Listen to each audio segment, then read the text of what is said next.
Welcome back. In this lecture, we'll try to understand neo-institutional approach to comparative politics.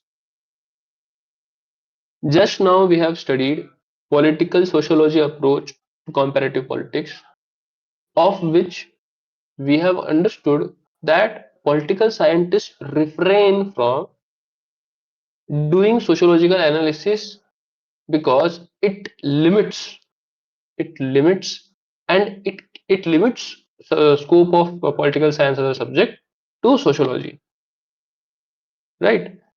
For the same reason Theda Skopol said that we should bring the state back in, and we should write political theory by bringing the state back in, right? So again, I'll go back to death or decline of political science. Death or decline of political science started due to deficiencies of traditional approach,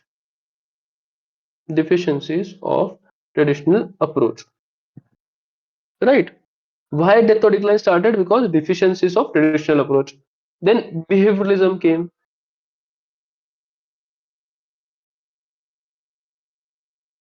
right? Behavioralism came behavioralism behavioralism was all about making political science a pure science, right? That our decline started. It was due to deficiencies of traditional approaches. That is why behavioralism came.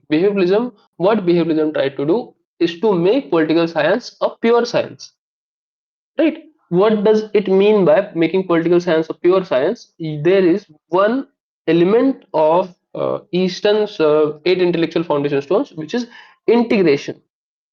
Integration with what? Integration with natural sciences,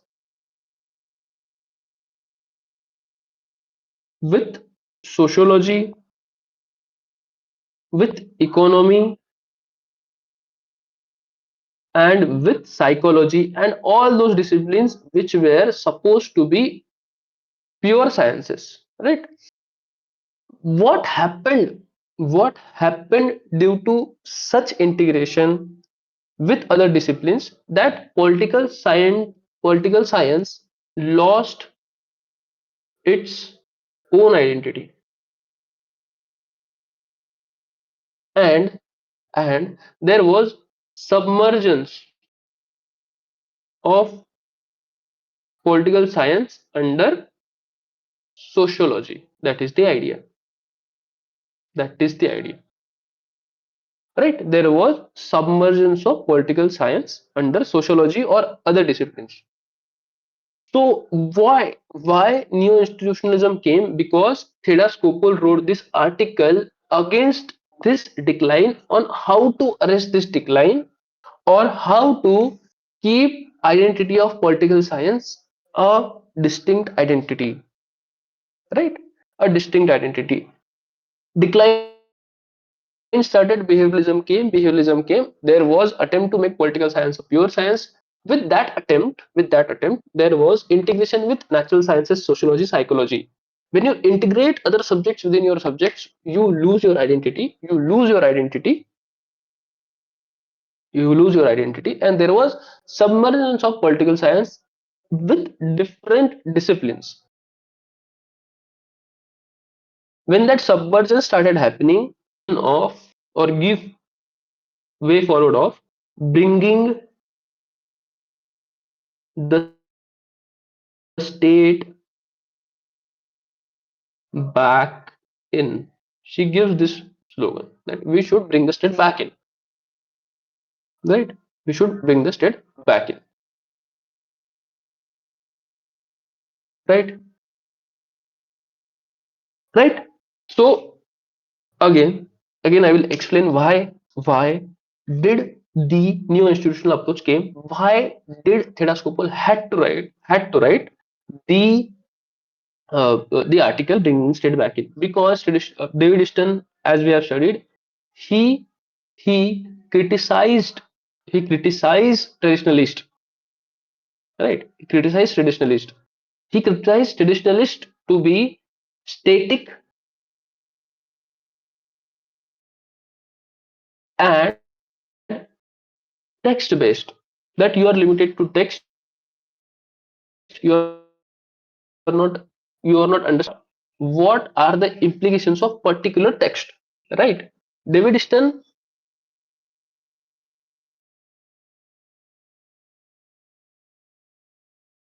father, the scholar of behavioralism, why decline started, as I was explaining, decline held traditionalist for the decline, deficiencies of traditionalist.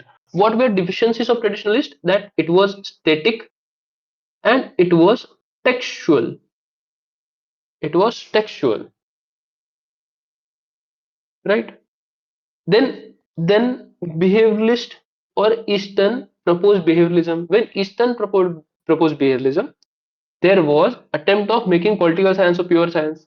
But even after uh, making political science a pure science, the decline did not arrest. When decline did not arrest, what solution Thedascopal gave was bringing the state back in. That is how the approach came. Right? Again, remember decline. Decline started with deficiencies of traditionalist approach.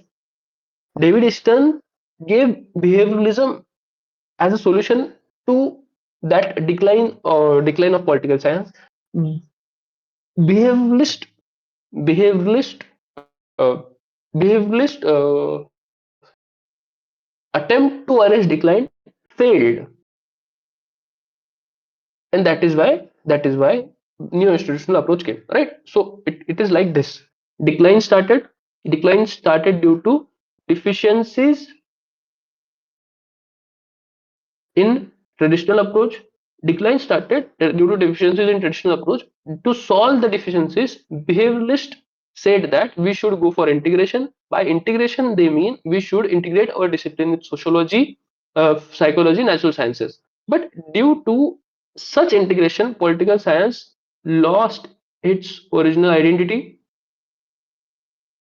And as this is the first reason why behavioralism came, and the second reason is behavioralism could not arrest a decline, right? Could not arrest decline, could not stop decline. And against this decline, Thedas Kopkol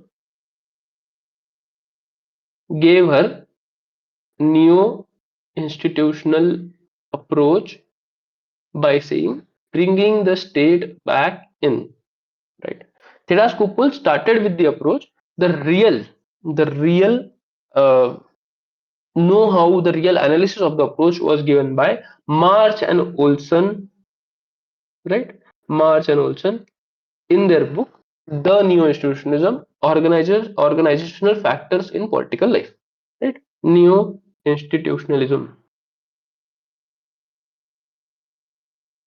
by March and Olsen. Heras Kopkol gave the original idea, the actual idea, the expansion of idea, the detailing of idea was done by March and Olsen in their book The New Institutionalism, Organizational Factors in Political Life, right? In the name of the book, you can understand the whole book, right? In political science, when you read the name of the book, always try to connect it with the whole of the theory. This, the neo-institutionalism, how they explain neo-institutionalism is by saying organizational factors in political life. What is neo-institutionalism? Organizational factors in political life. What kind of organizational factors can be there, right? Which factors affect organization? That is the question. Which factors affect the organization? What are the organizational factors? The first organizational factor is of course stakeholders, right? Stakeholders are there. The decision makers are there. They are one organizational factors. The another organizational factors can be the legal backing to the organization. That is also can be a factor. Another organizational factor can be how society and sociological factors affect a particular individual, and that individual, if that individual gets into an organization, how that individual affects the institutions. And historical factor as well, historical factor with respect to an organization, that how how history has shaped decision making, right? Organizational factors in political life. What is neo institutionalism? It is basically saying that yes, we are accepting that organization does affect political life, institution does affect political life, but we will go into deeper analysis with respect to what makes an organization, right? They do not view organization as building, but they view organization as a piece of multiple factors. So they also see history, how history has shaped particular organization. They also see how actors are shaping particular organization. They also see how society is shaping particular organization. Do you realize what I'm saying? They are not limited to text, but they are expanding their analysis to the context. Organizational factors in political life, right? Organizational factors in political life, right? I'll start with the actual theory now. Okay. So what neo-institutionalism basically tries to do? What neo-institutionalism basically tries to do, apart from saying bringing the state back in, but how are we bringing how are we bringing the state back in? We are not bringing the state back in as an institution, right? We are not bringing the state back in as an institutions, but we are bringing the state back in through a broader analysis, like what are the factors which affects the state, right? We are going one step back. What institutionalism do, right? There are two influences on neo institutionalism. The first is behavioralism. So the first is, let's start with institutionalism.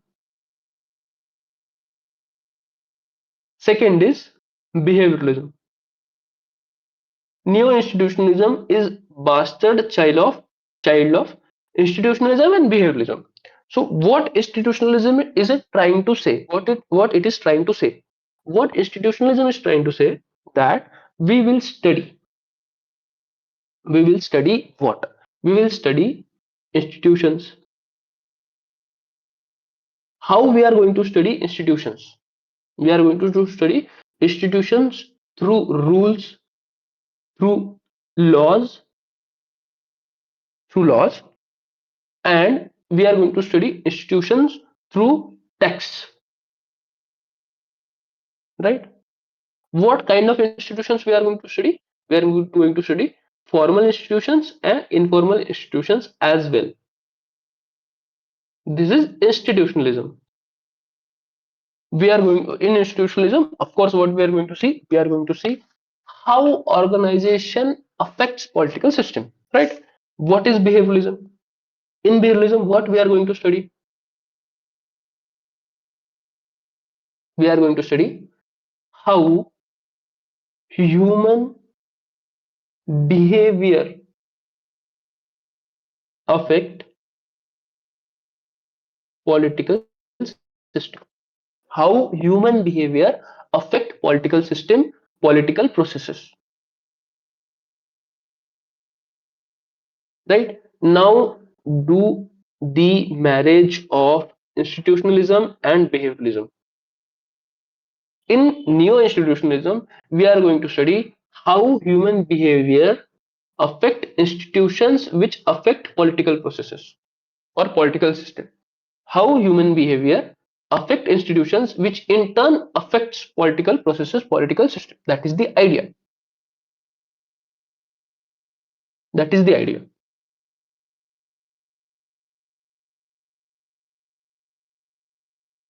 Right?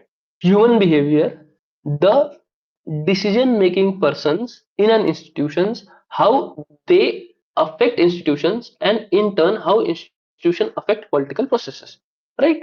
So they are going like this. They are not going straight, but they are going like this.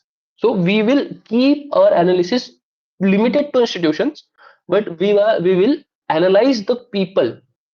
We will analyze the actors who are going to who are going to affect the institutions, which in turn affect political system. Right? It is a three-step process. We are understanding institutions, but we are understanding institutions through behavior of decision-making agents, decision-making actors in the institutions which affect political system. So it is a three-step thing, right? So so you can understand it is a broad thing. It is analytical, it is textual, it is contextual, it is empirical, it is explanatory. It gets the best of behavioralism and institutionalism as well, right? What what neo institutionalism is trying to do, or what are assumptions of neo institutionalism, right? What are assumptions of neo institutionalism? Is basically saying is basically saying these are actors, that is decision making agents. There are institutions, there are actors, there are institutions, right? What neo institutionalism is basically trying to say, actors shape institutions, institution restricts scope of choices of actors, right? Right, basically actors will do political behavior, institutions will do, institutions are going to have rules. Let's suppose these are the rules, this is the actor. How this actor behaves in these four walls of rules, that is neo institutionalism.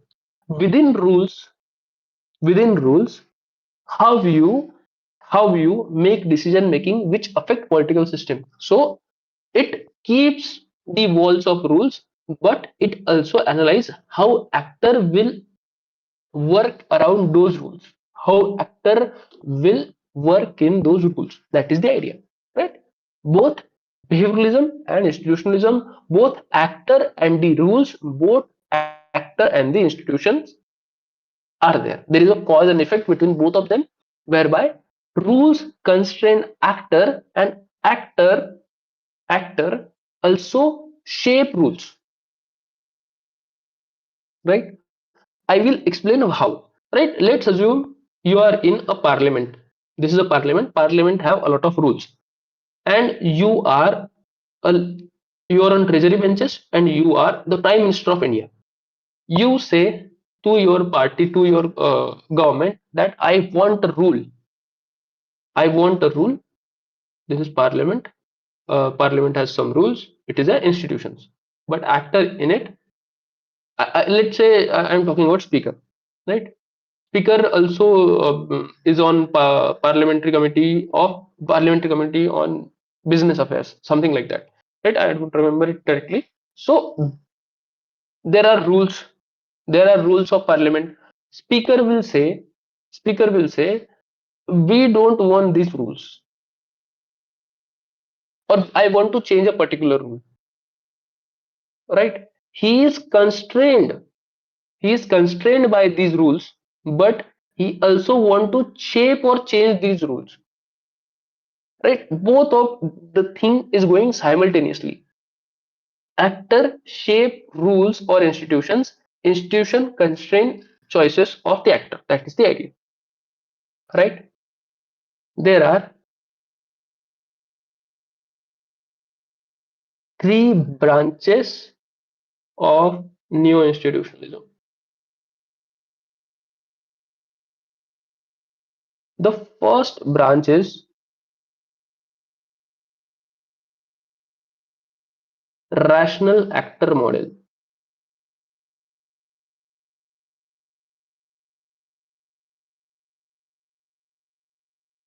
Rational actor model, right? Rational actor model right, I will explain you, don't worry, basically assumes that persons in institutions are rational actors, right? For example, roles roles uh, roles actors roles actors roles assumes its actors to be rational, and roles actors in particular behind wheel of ignorance, right? Rational actor model, which assumes that actors go behind wheel of ignorance and they will take most rational decisions. This is rational actor model, right? Again, remember roles roles roles actors behind wheel of ignorance is rational actor model, where you will get out of your socio-economic abstractions and make most rational decision. Then there is sociological institutionalism, right? So what sociological institutionalism basically tries to say is that man is a situated self. What is situated self? That you are product of your society, right? What sociological institutionalism basically trying to say, that there are two sets of boundaries which a actor has. First set of boundary is of rules of the institution. Second set of boundary is socio-cultural factors, right? Socio-cultural factors. This is the actor who is constrained by both the rules and socio-cultural factors, right? That, let's assume there is a woman who is heading National Commission of Women, right? She not women, a man who is heading National Commission of Women, and more often than not, you will find a man heading National Commission of Women, right? uh, National Commission of Women headed by a man. He is first, he is limited by the rules which institution has. The second thing which he is limited with is his socialization, his thinking with respect to women, right? Thinking with respect to women. If a particular actor, if a particular decision maker is himself biased towards women, then he will not take decisions in favor of women. That is the idea, right? You are not only limited by the rules of the institutions, but you are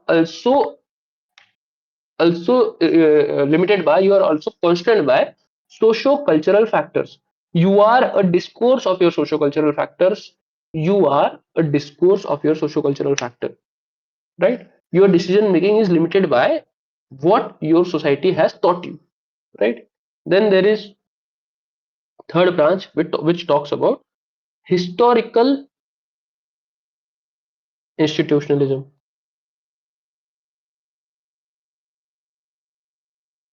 It adds another constraint. Let's say this is actor. Actor is first constrained by rules, and the second thing he is constrained by is historical decision making. Right? How this works, I will explain. Right? Historical decision making, how it affects actors in institutions. Right? Historical decision making affects actors in institutions like uh, Indira Gandhi post 1970 and post 1975, 1977 election happens, right? Janata Party comes to power, and Janata Party makes the mistake of removing Congress governments from all around the India. They removed nearly, I don't remember the exact number, but 11 in 11 states they removed the Congress government. So this was a historical decision, right? Historical, I don't mean that in that sense, but a decision from past. In 1980, Indira Gandhi comes back to power. When Indira Gandhi comes back to power, she has in her mind that with me, in past, in history, something happened, and she realizes that, and she realizes that, and even she is bounded by rules of resident rule and all those things, but she takes the decision that in with my with my party's government, they removed all the government when their party came to power in center. Then I will also apply president rule in all of their states. When Janata Party came to power, they applied president rule on all of the Congress state. When Indira Gandhi came to power, she applied president rule on all of Janata Party states. Right. So that is how historical institutionalism works. That history affects your decision making. History shapes your decision making. You are affected by history. That is the idea. So this was neo institutionalism. I hope this helped. What it basically tries to say is that institutional rules shape your decision making, and political behavior or behavior of actors also shape decision making as well. There is a chicken and hen problem, that both of them affect each other. That is the idea behind new institutionalism. I hope this helped. We'll start with political economy from the next lecture.